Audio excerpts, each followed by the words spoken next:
카이샤 바텀스 애틀랜타 시장이 시정부 소유의 건물에 있는 화장실을 남녀와 관계없이 사용할 수 있는 성중립 화장실로 전환하도록 했습니다. 애틀랜타 국제공항에 있는 화장실도 이번 조치에 해당됩니다. 보도에 김상은 기자입니다. 조 바이든 대통령이 6월을 성소수자의 달로 지정하면서 곳곳에선 성소수자의 권리를 보호하는 정책들이 마련되고 있습니다. 케이샤 바텀스 애틀랜타 시장은 지난 수요일 애틀랜타시가 소유하고 있는 100개 이상의 1인용 화장실을 성중립 화장실로 전환하겠다는 법안에 서명했습니다. 성중립 화장실은 남성, 여성, 성소수자 관계없이 누구나 이용할 수 있는 화장실을 말합니다. 바텀스 시장은 성중립 화장실 전환을 6월 28일까지 완료할 예정이며 비용은 $2만 미만일 것이라고 발표했습니다.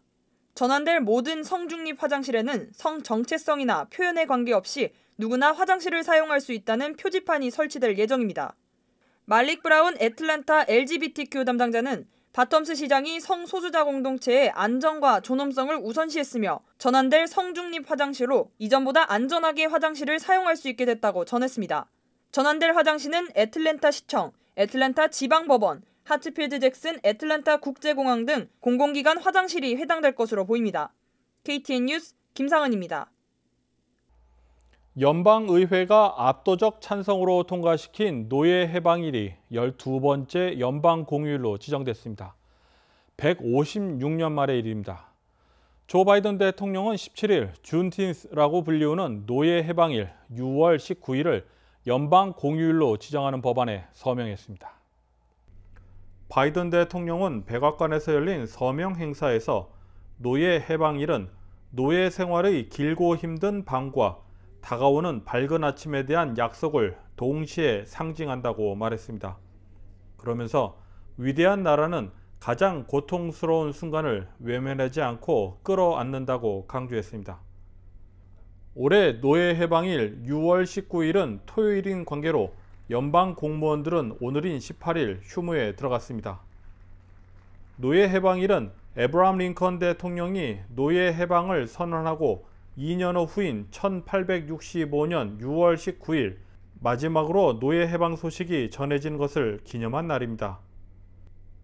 한편 연방 공휴일이 새로 지정된 것은 지난 1983년 마틴 루터 킹 주니어 데이 이후 약 38년 만입니다. 다음은 스포츠 소식입니다. 오는 20일에는 카디널스의 김광현 선수가 애틀랜타 브레이브스와의 경기에 출전합니다.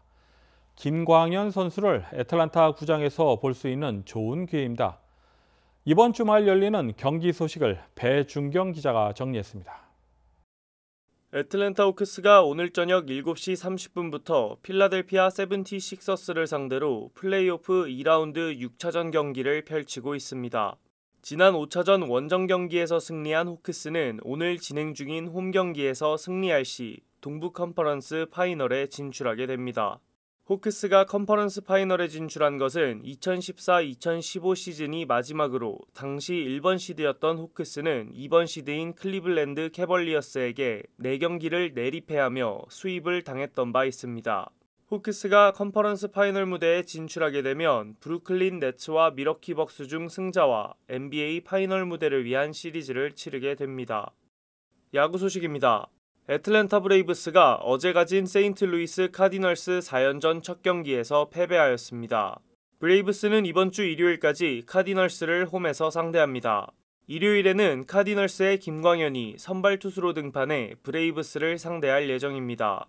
김광현은 마이애미 말린스를 상대로 등판한 직전 경기에서 6이닝 1실점을 기록하며 시즌 첫 퀄리티 스타트를 기록했습니다. 볼넷을 많이 줬다는 게, 그리고 오늘 볼을 많이 던져서 그 부분이 좀 아쉬운데, 그래도 강한 타구가 많이 안 남았고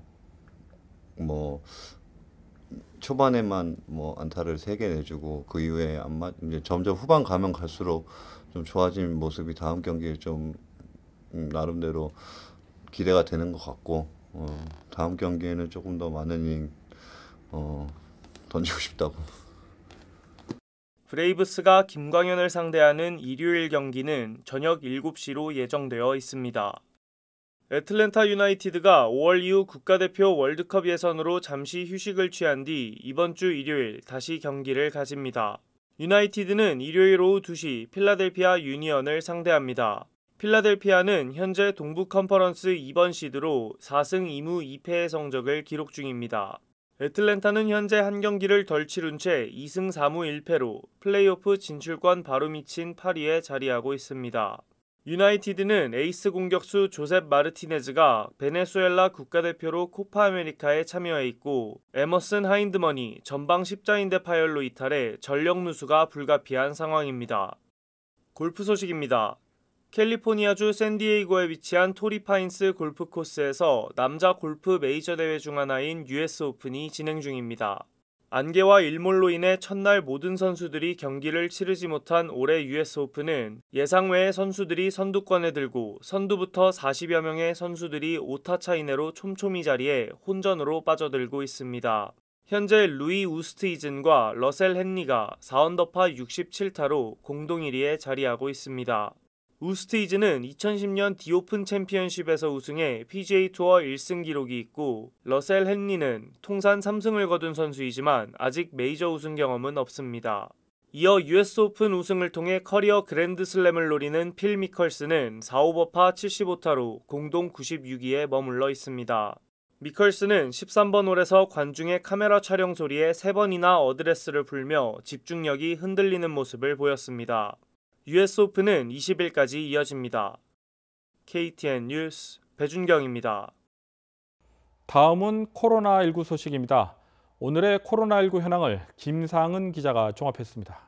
6월 18일 오후 2시 50분 기준 미국 내 코로나19 누적 확진 환자는 3,437만 8,973명, 누적 사망자는 61만 6,491명입니다.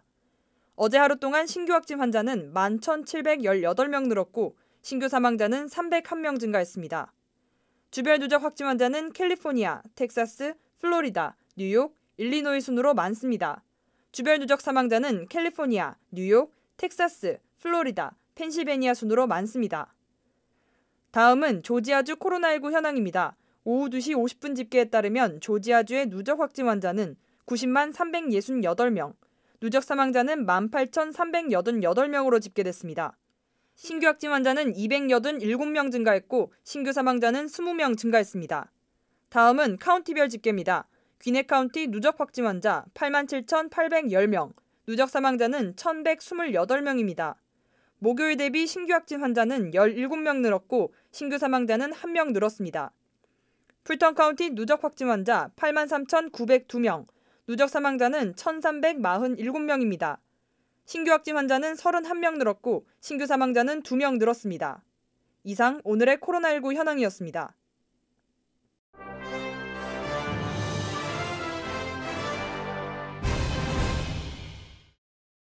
성김 대북 특별대표가 19일부터 4박 5일간 한국에 머무르며 정부 관계자 등을 만나 한반도 평화와 비핵화 방안에 대해 논의합니다. 김 대표는 특히 오는 21일 노규덕 외교부 한반도 평화교섭본부장과 한미 북핵 수석 대표 협의를 하고 대화와 대결에 다 준비돼야 한다는 김정은 북한 노동당 총비서의 메시지 등에 대한 분석을 공유할 것으로 보입니다. 아울러 김 대표는 같은 날 노 본부장, 후나코시 다케이로 일본 외무성 아시아 대양주 국장과 함께 한미일 3국 북핵 수석 대표 협의도 할 예정입니다. 도널드 트럼프 전 대통령은 비판적 인종 이론을 국가자살 프로그램이라고도 비난했습니다. 트럼프 전 대통령은 오늘인 18일 조 바이든 행정부가 분열적인 메시지와 극단적 사고를 학생들에게 주입하려 한다고 선거 분석 전문 매체 리얼 클리어 폴리틱스 기고문을 통해 밝혔습니다. 트럼프 전 대통령은 비판적 인종 이론, 백인 특권 이론 등 인종차별 금지와 관련된 교육 훈련을 연방기관에서 중단하라는 자신의 명령을 바이든 대통령이 철회한 것을 문제 삼았습니다. 한편 공화당은 텍사스주와 조지아주 등에서 비판적 인종이론 교육을 제한하는 법안을 추진하고 결의안을 통과시켰습니다. 미 서부 지역의 한낮 기온이 화씨 104도를 훨씬 웃도는 불볕 더위가 연일 계속되면서 가뭄과 산불로 몸살을 앓고 있습니다. 캘리포니아주 데스밸리에서는 현지 시간 16일 최고 기온이 화씨 129도까지 치솟았습니다. 러시아와 독일, 중동 지역에도 폭염이 기승을 부리고 있습니다. 이 같은 이상고온 현상은 지구온난화로 인한 초대형 열돔 현상 때문입니다. 올해 무더위가 지난해보다 더 심할 것이란 전망입니다. 이상으로 6월 18일 KTN 뉴스를 모두 마칩니다. 시청해주신 여러분 고맙습니다.